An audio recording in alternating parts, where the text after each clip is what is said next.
नमस्कार, आप देख रहे हैं राजस्थान लाइव। मैं हूं आपके साथ आयुषी गुप्ता। चले रुक करते हैं खबरों की ओर। खबर जयपुर से है, जहां कांग्रेस प्रदेश कार्यकारिणी की बैठक खत्म हो गई है। बैठक में पीसीसी अध्यक्ष गोविंद सिंह डोटासरा की पदाधिकारियों को सख्त हिदायत। डोटासरा ने कहा कि संगठन को गुटों में बांटने का काम ना करे। कोई भी पदाधिकारी संगठन में गुटबाजी करके नहीं रह सकता।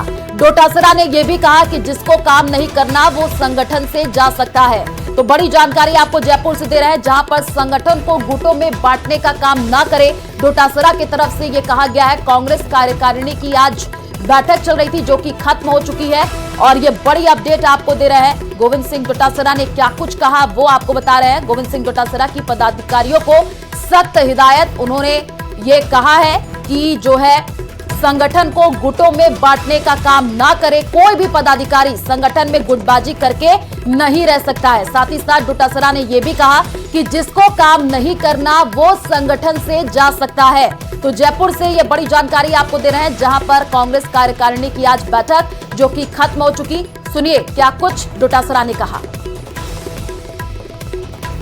हम लोग जो एक्टिव लोग हैं, जो निष्क्रिय लोग हैं या सक्रिय लोग हैं, उनको हमने चिन्हित कर लिया है।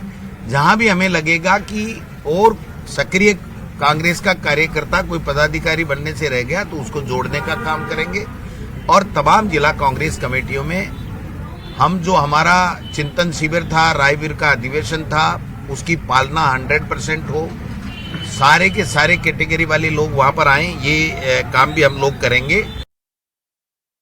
और खबर श्रीगंगानगर से है, जहां राजस्थान सरकार के 1 वर्ष पूरे होने पर सांसद कुलदीप इंदौरा और करणपुर विधायक रूपेंद्र सिंह कुन्नर के द्वारा भाजपा को हर मोर्चे पर विफल बताए जाने के बाद सादुलशहर विधायक गुरवीर सिंह बराड़ ने कांग्रेस नेताओं को जो है अनगाइडेड मिसाइल जो है बताया है। आपको बता दें कि न्यूज 18 से हुई खास बातचीत में सादुलशहर विधायक गुरवीर सिंह बराड़ ने कहा कि सांसद कुलदीप इंदौरा अभी नए सांसद बने हैं, इसलिए उन्हें ज्यादा जानकारी नहीं है। साथ ही करणपुर विधायक रूपेंद्र सिंह कुन्नर के द्वारा जो भी मांगा गया उन्हें मुख्यमंत्री भजनलाल सरकार के द्वारा दिया गया। राजस्थान के साथ साथ मूलभूत चिकित्सा, शिक्षा, सड़कों को लेकर आप कह रहे हैं कि हमने बहुत अभूतपूर्व काम किए हैं, लेकिन कल ही श्रीगंगानगर सांसद कुलदीप इंदौरा, करणपुर विधायक रूपेंद्र सिंह कुन्नर ने प्रेस वार्ता की और कहा कि राजस्थान में डबल इंजन की सरकार पूरी तरह से विफल रही है। खासतौर से सांसद कुलदीप इंदौरा ने यह भी कहा कि प्रधानमंत्री नरेंद्र मोदी ने अपने 1 घंटे 40 मिनट के जो भाषण में किसानों का कहीं जिक्र नहीं किया। किसानों को दिल्ली आने से रोका जा रहा है, किसानों की MSP की गारंटी पर कोई चर्चा नहीं हुई। वो नए MP बने, उनको पता नहीं है। मोदी जी के 10 साल के कार्यकाल में सबसे ज़्यादा ट्रेनें अगर आज श्री गंगानगर को मिली है तो प्रधानमंत्री मोदी जी के कार्यकाल में मिली है। जामनगर से लेकर के अमृतसर का जो हाईवे है उसने हमारे इलाके की तस्वीर बदली है।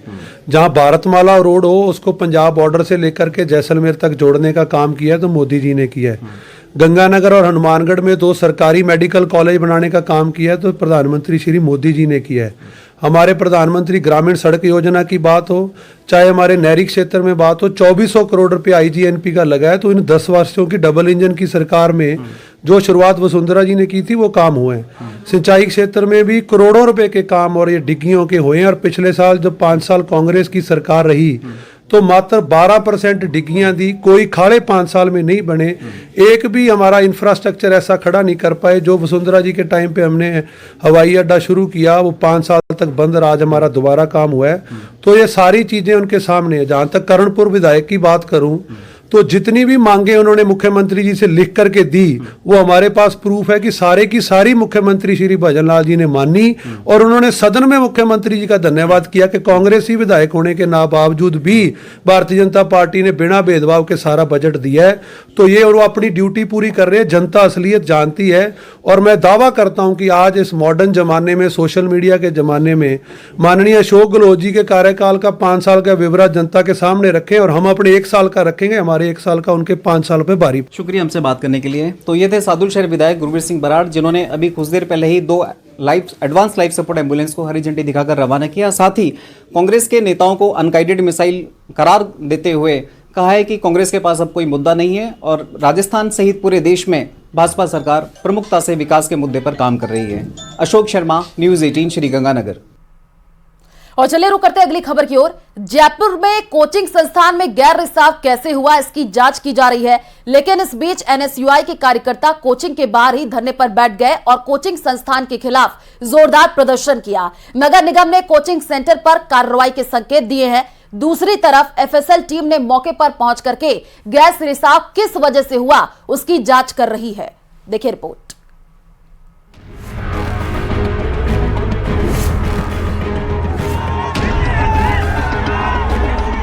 इनका जो है जांच होना चाहिए और जो संबंधित लोग हैं उनको गिरफ्तार किया जाना चाहिए।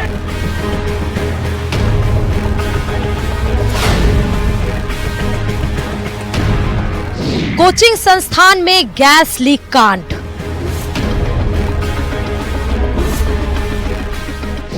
हादसे पर फूटा एनएसयूआई का गुस्सा। कोचिंग के बाहर धरना प्रदर्शन। रविवार शाम राजधानी जयपुर के महेश नगर इलाके के इस कोचिंग सेंटर में क्लासेस के दौरान अचानक 9 छात्राएं बेहोश हो गईं। इस मामले की जांच जारी है, लेकिन इस बीच घटनाक्रम तेजी से बदला है। एक तरफ एफएसएल की टीम मौके पर पहुंचकर सीवरेज गैस रिसाव की वजह तलाशती नजर आई, तो दूसरी तरफ कोचिंग संस्थान के बाहर एनएसयूआई ने विरोध में धरना प्रदर्शन किया। एनएसयूआई प्रदेशाध्यक्ष विनोद जाखड़ भी धरना देते दिखे, जिन्होंने हादसे के लिए जिम्मेदार लोगों पर कार्रवाई की मांग की। ये जो लोग हैं कोचिंग माफिया, ये बहुत ताकतवर हैं, बहुत मजबूत हैं। ये लोग जो हैं मोटा पैसा जो है ना प्रशासन तक पहुंचाते हैं, मोटा पैसा प्रशासन तक पहुंचाते हैं, सरकार तक पहुंचाते हैं, मोटा चंदा देते हैं। इनके ऊपर कोई भी कार्रवाई नहीं करता। कोई भी अगर अधिकारी आता है तो ये पैसा देकर उसका मुंह बंद कर देते हैं। हमारी कुछ मांगे हैं। हमारी मुख्य मांग यही है कि इन कोचिंगों को पहली बात तो जांच किया जाए कि इनको एनओसी किसने दी, इनको एनओसी किसने दी। इसके साथ साथ इनका जो है जांच होना चाहिए और जो संबंधित लोग हैं उनको गिरफ्तार किया जाना चाहिए। एनएसयूआई के विरोध प्रदर्शन के बीच नगर निगम की टीम भी मौके पर मौजूद रही। इसके अलावा कोचिंग बिल्डिंग को सीज कर दिया गया।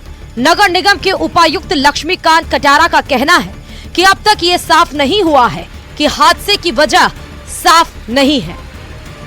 गैस की वजह से सीवरेज का आसपास में कोई ऐसा कारण ही नहीं बनता है कि जहाँ सीवरेज। अब तक की जांच में क्या सामने आया है? अब तक की जांच में ये बिल्कुल स्पष्ट रूप से नहीं आया कि किसी और भी ऐसी वजह हो सकती है कि कोई और स्टूडेंट्स भी कोई स्प्रे वगैरह भी कर दे। ये घटना भी हो सकती है, क्योंकि क्या घटना है वो थोड़ा सा सीसीटीवी फुटेज के सैकड़ों बच्चे थे, केवल असर 10-12 पर हुआ है। ये अभी कैसे बता सकते हैं, अभी थोड़ा जांच का विषय है ना, कैसे क्या कारण हुआ कि एक कॉर्नर में ही घटना हुई, तो थोड़ा सा उसके। कोचिंग सेंटर में गैस लीकेज को लेकर सरकार भी एक्शन में आ गई है। डिप्टी सीएम प्रेमचंद बैरवा ने साफ कर दिया है कि बच्चों के स्वास्थ्य से खिलवाड़ बर्दाश्त नहीं किया जाएगा।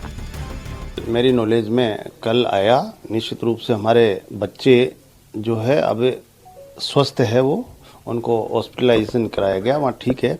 लेकिन जो ये घटनाक्रम हुआ वो हम चाहते हैं कि हमारे बच्चों को कहीं भी स्वास्थ्य से हम कोई भी चीज़ को बर्दाश्त नहीं करेंगे। उनका स्वास्थ्य अच्छा रखने के लिए हम सारी चीज़ें व्यवस्थित तरीके से, चाहे कोचिंग हो, चाहे कॉलेज हो, चाहे कि स्कूल हो, उनमें हमारे बच्चों को अच्छा एनवायरनमेंट मिले।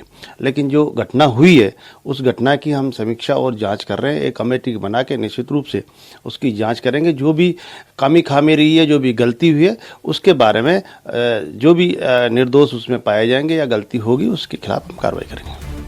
कोचिंग क्लास में बेहोश होने वाली सभी 9 छात्राएं अब खतरे से बाहर बताई जा रही हैं। मामले में नगर निगम ने जांच कमेटी बनाई है। साथ ही महापौर सौम्या गुर्जर ने मामले की तथ्यात्मक रिपोर्ट मांगी है। बहरहाल जिस तरीके से चलती क्लासेस में 9 छात्राएं बेहोश हुई वो बेहद गंभीर है, और उससे भी ज्यादा गंभीर है उसकी वजह का साफ न होना। तो फिलहाल विनोद जाखड़ के नेतृत्व में यहाँ पे धरना चल रहा है। ये वो बिल्डिंग है जहाँ पर कल हादसा हुआ था, और हादसे की वजह ये है कि अब तक भी इस हादसे की कारण क्या रहे, क्या गैस रिसाव की वजह से हुआ या फिर रसोई घर में खाना पकाते वक्त जो गैस निकली उसकी वजह से हुआ, इसकी जांच जो है वो पुलिस कर रही है। कैमरा पर्सन दिलीप के साथ विष्णु शर्मा, न्यूज 18 राजस्थान, जयपुर। हनुमानगढ़ जिले के डुमासर गांव की रोही में कल कार में मिले ई मित्र संचालक जीतराम के शव मामले में नया मोड़ सामने आ गया है। पोस्टमार्टम के बाद परिजनों ने अंतिम संस्कार करने से इनकार कर दिया। परिजन और ग्रामीण शव को लेकर खुइया थाने के सामने धरने पर बैठ गए हैं और इनका कहना है कि जीतराम की हत्या हुई है और पुलिस कोई कार्रवाई नहीं कर रही है, जबकि कार्रवाई के आश्वासन पर ही परिजनों ने शव का पोस्टमार्टम करवाया था। इस मामले में कल खुइया थाने में हत्या का मुकदमा दर्ज हुआ था। दूसरी ओर पुलिस का कहना है कि अभी पोस्टमार्टम की रिपोर्ट नहीं आई है और रिपोर्ट आने के बाद पुलिस मामले की जांच में जुटेगी। गोरखाना गांव के भाई जीत राम नाइक की जो मर्डर हो गया था, उस मामले को लेकर परिजनों को पुलिस ने बरगला दिया और उनको पोस्टमार्टम के लिए एग्री कर दिया। लेकिन परिवारजन और गांव के लोगों ने संगीत जो लोग हैं उसमें जो अपराधी प्रवृत्ति के 2-3 लोगों के नाम अवगत करा दिया। लेकिन ये खुइया पुलिस है, ये भ्रष्ट पुलिस है और ये अपराधियों को बचाने की कोशिश कर रही है और ये उनको नाम अवगत कराने के बाद भी अब तक कोई भी तरीके की कार्रवाई नहीं कर रही है। इसलिए उनके परिजन और तमाम गांव के लोग और सामाजिक संगठनों के लोग यहाँ पे खुइया थाने के आगे घेराव कर रखा है और जीतराम भाई की बॉडी लेकर हम यहाँ पे आंदोलन के लिए तैयारी कर रहे हैं। खबर जयपुर के शाहपुरा से है, जहां नगर परिषद क्षेत्र के वार्डों में विकास कार्यों में भेदभाव करने से कांग्रेसी पार्षद और कार्यकर्ता विरोध में उतर आए हैं। नाराज कांग्रेसी पार्षद और कार्यकर्ताओं ने नगर परिषद कार्यालय के बाहर धरना देकर के विरोध प्रदर्शन किया। उन्होंने सभापति और आयुक्त पर अपने चहेतों के वार्डों में ही विकास कार्यों के लिए राशि स्वीकृत करने का आरोप लगाया है।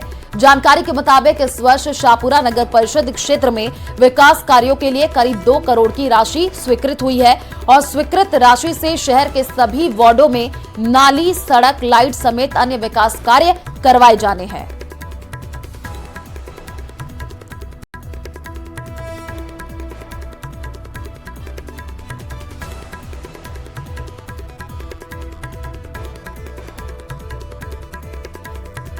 बजट आया था, उस बजट में 2 करोड़ के करीब बजट आया था। उस बजट में हमारे कुछ कांग्रेसी पार्षदों को 1 रुपये का बैलेंस, मतलब 1 रुपये का भी रोड, नाली कुछ भी नहीं दी और अपने अपने चहेतों के अपने अपने वार्डों में इनको दे दिया।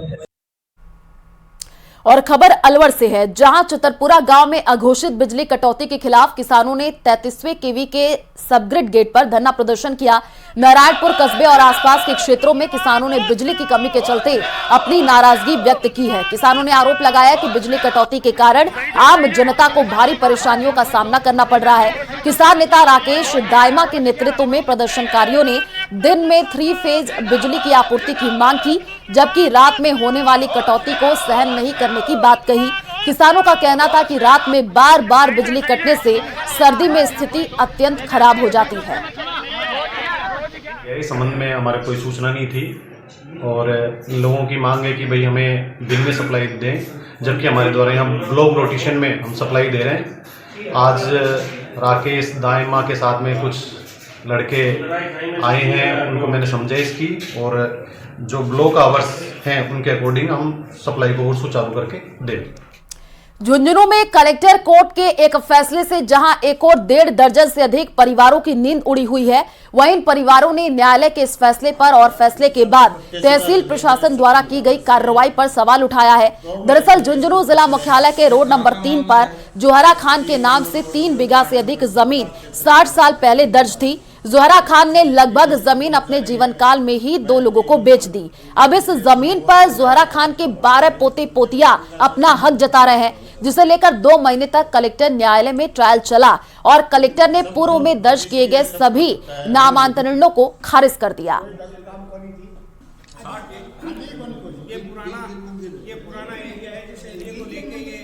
रहवासियों के जो पिछले 50 साल से वहां रह रहे हैं उनको बिना इन्फॉर्म किए हुए और पुरानी 60 साल पुरानी एक रजिस्ट्री कैंसिल कर दी। इस विषय पर ये पूरी प्रेस कॉन्फ्रेंस है। इस पूरे मामले में मैं एक बात बड़े तौर पे कहना चाह रहा हूं कि झुंझुनू शहर के जो निवासी हैं वो सावधान हो जाएं। कोई एक भी शख्स यहाँ पे सुरक्षित नहीं है। किसी के 100 साल पुराने मकान पर भी कब्जा किया जा सकता है। इस शहर में गैंग ऑपरेट कर रहे हैं, जिसमें कि अधिकारी भी हैं, नेता भी है, भूमाफिया भी है। ये लोग अलग अलग जगह जाकर अलग अलग तरह के कागज लेते हैं पूरे तरीके से फर्जी पूरा एक कहानी बनाते हैं और उस पूरी कहानी को प्रशासन और जो फैसला करने वाले लोग हैं उस कहानी पर पूरी तरह विश्वास कर लेते हैं, कोई तथ्य नहीं देखते, कोई कानून नहीं देखते।